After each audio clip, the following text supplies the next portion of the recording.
conducts its own conversation? The PI. The PI does. And again, these are the departmental responsibilities. So these are the questions that the PI should be asking. So the benefits, it is fast. The paperwork itself, once it kind of weaves its way through campus, it's not instantaneous, but it's, depending on how well you know the structure in the college, it usually takes far longer for it to weave its way through the department in the college than it does to be processed in OIS.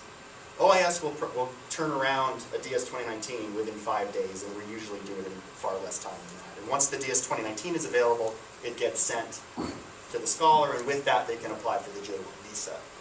It is low cost. It's not free, meaning you're not paying a fee to OIS for it, but having a body come from overseas is never free. You have a human being who's coming and they have needs, they're using resources, they need space, and there is a scarcity issue all around. So to say it's free is inaccurate, but it is low cost because there are no visa fees which are directly incurred by the department. It is flexible because funding sources can be from multiple sources. They can be approved for incidental employment once they're here. They can be authorized to work off-site at multiple locations. And that makes it much more flexible than a lot of other options. And it's supported by OIS, which means if there's some trouble at customs, or if there's a regulatory question, or if you have needs, then there are OIS advisors that advise. There are limitations. It is a visa. It does involve the government, and it does involve administrative requirements. So it's not as simple as picking up a red phone and calling up somebody in an OIS saying, "Give me a DS 2019 now." So there is paperwork to complete, and the paperwork that we have you provide isn't arbitrary. The questions we're asking are not random arbitrary questions. Each of our questions is actually formulated, and it exists because it's answering a question required by the Department of State or Homeland Security or some internal administrative function. So we try to keep it at a minimum, but there is still paperwork that's required. It can't be used for clerical positions. There are circumstances where if a person has been here on a J visa before, they might be ineligible to come back on a J1 again. And that's something we won't get into. That's kind of a 200-level course, I guess, on this, about repeat participation. But some of you who have dealt with visitors coming back, kind of the revolving door thing, the J1 exists, and a lot of the measures that are preventive within the J1 world are to prevent revolving door participation. And I won't go into the details about that, but that can be a hang-up. If they don't meet educational requirements, even if they're a graduate student, or if they don't meet funding requirements, and there is a timing and processing issue. We don't have any control over how quickly the Department of State will issue the visa. And if they're coming from a certain country, or even if they're coming from any country, there's a possibility for a background check. And so some of those hang-ups that you would like them here right away, we don't have control over how quickly the U.S. government will actually issue the visa. Yes? What's typically the time period if there's no hiccups? 3 days. Oh, okay. Usually, if the visitor goes in, applies for the visa, they'll be notified right away, and usually the standard issuing time is within a week, but many do it within 3 days. If there is a hiccup, it could be weeks.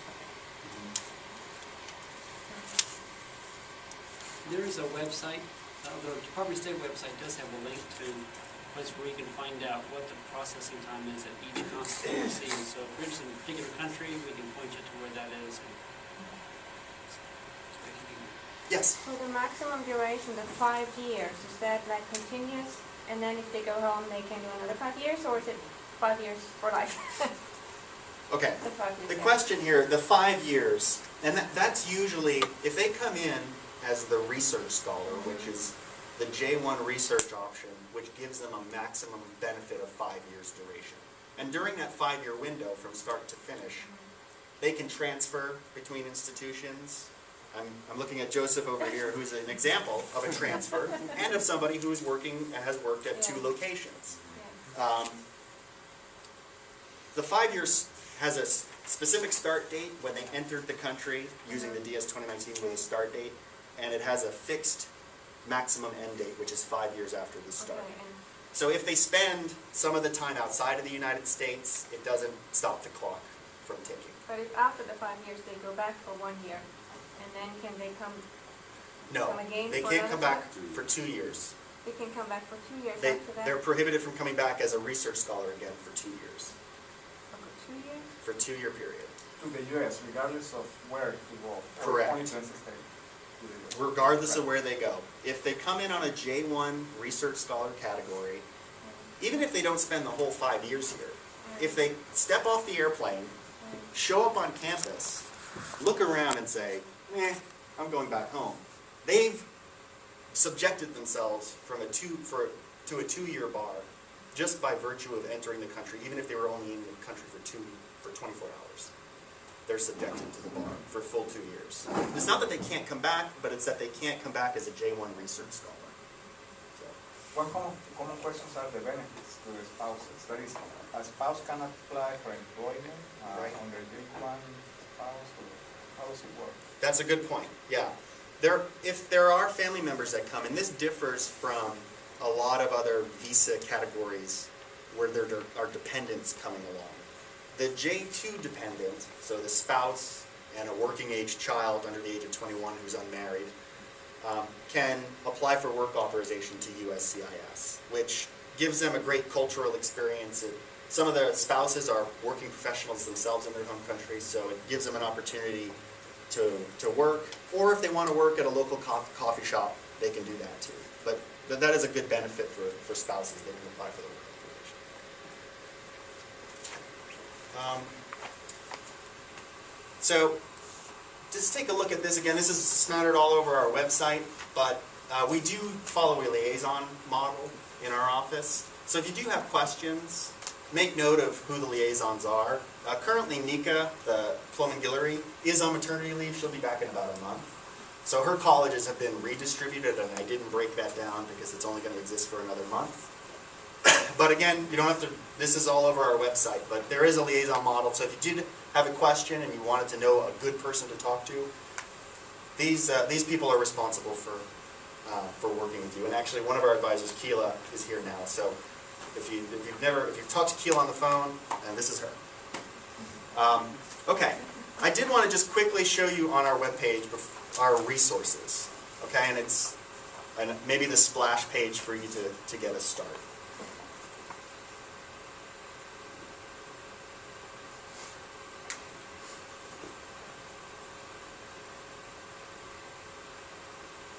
Maybe under faculty and staff, is that where you were? Yeah. Okay. Okay, so if on the navigation bar, if you go under the faculty and staff, hosting exchange visitors is a great place to start. And you'll see that there's, under the faculty and staff, there's a whole subset of categories related to advising internationals, communicating cross-culturally.